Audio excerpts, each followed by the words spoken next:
आशा गटप्रवर्तक भगिनींनो, आज संपाचा 45वा दिवस, दीड महिना पूर्ण झालेला आहे आणि आझाद मैदानाच्या आंदोलनाचा हा आज 19वा दिवस होता।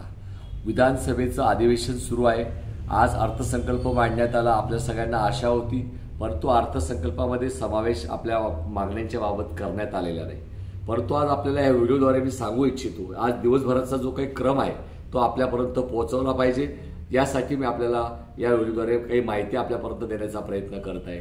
आज विधान परिषदेचे विरोधी पक्षनेते आदरणीय आमदार अंबादासजी दानवे या ठिकाणी येऊन गेले आणि आपल्या या सगळ्या मागण्यांना त्यांनी पाठिंबा दिलेला आहे आणि विधान परिषदेमध्ये मुख्यमंत्री महोदयांना या संदर्भामध्ये ते आवाहन करणार आहेत की अशा गटप्रवर्तकांचा निर्णय त्वरित घ्या आणि त्याचप्रमाणे त्वरित JR काढा, अशा प्रकारचा आपल्या सगळ्यांच्या वतीने ते बोलणार आहेत। त्याचप्रमाणे शरदचंद्र पवार गटाचे आमदार आदरणीय रोहितदादा पवार ते या ठिकाणी आले आणि रोहितदादांनी या संपूर्ण आंदोलनाला पाठिंबा दिला आणि येणाऱ्या काळात विधानसभेमध्ये आवाज उठवण्याचा त्यांनी या ठिकाणी निर्धार व्यक्त केलेला आहे, आपल्याला साथ दिलेली आहे। त्याचप्रमाणे आज तिसरे महत्त्वाचे आमदार अजितदादा पवार गटाचे आदरणीय गोंदिया जिल्ह्याचे शरदचंद्र ते पण या ठिकाणी येऊन गेलेत आणि त्यांनी आपली सर्व माहिती आशा गटप्रवर्तकांची घेऊन गेलेत आणि अजितदादांना आज रात्री ते 10 वाजता भेटणार आहेत आणि त्या ठिकाणी आपल्या ह्या मागण्यांच्या बाबत आणि JRच्या बाबत चर्चा करणार आहेत। आपली जी भूमिका आहे ती त्या ठिकाणी मांडणार आहेत। त्याचप्रमाणे सकाळपासून कृती समितीच्या वतीने जे आम्ही प्रयत्न करत आहोत, यामध्ये अनेक मंत्र्यांशी जे काही बोलणं झालं, या सगळ्या याच्यातून आपण माहिती जी मिळालेली आहे त्या माहितीमध्ये जी आपल्याला माहिती उपलब्ध झालेली आहे की आपला निर्णय हा राज्याचे मुख्यमंत्री आणि मुख्य सचिव यांच्या अखत्यारीतला हा विषय आता झालेला आहे आणि म्हणून दोघं मिळून हा निर्णय जाहीर करतील।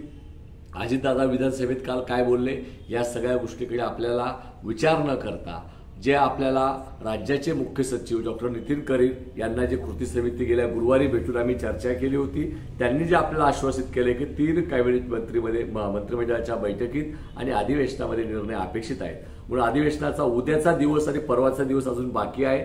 उद्या कॅबिनेटची मीटिंग 11 वाजता होणार आहे, त्यामध्ये सुद्धा आपल्याला चांगल्या प्रकारचा निर्णय सरकार जाहीर करेल अशी एक अपेक्षा आहे आणि म्हणून आज आपण अजितदादा पवार गटाचे आमदार जेव्हा आले त्यांना आपण सांगितलेले की सन्मानाने या आशा गटप्रवर्तकांच्या मागण्यांकडे विचार करा, सन्मानाने वाढ त्यांच्या मोबदल्यामध्ये करा, अशा प्रकारचा आपण त्यांना आश्वासित करण्याचा प्रयत्न केलेला आहे आणि मंत्री महोदयांकडून सुद्धा राज्याच्या अनेक मंत्री अनेक आमदारांकडून जी माहिती उपलब्ध होते आहे की सन्मानजनक मोबदल्यामध्ये वाढ करण्याचा निर्णय शासनाच्या अंतिम टप्प्यात आहे आणि म्हणून मी सर्व आशा गटप्रवर्तकांना विनंती करतो, आत्तापर्यंत लढलोय अशीच एकजूट कायम ठेवा। येणाऱ्या या 2 दिवसामध्ये आपला प्रश्न मार्गी लागेल असा आमचा कृती समितीचा आयटेकचा विश्वास आहे आणि म्हणून सगळ्यांनी यासाठी साथ द्यावी असे आपलं आवाहन करतो।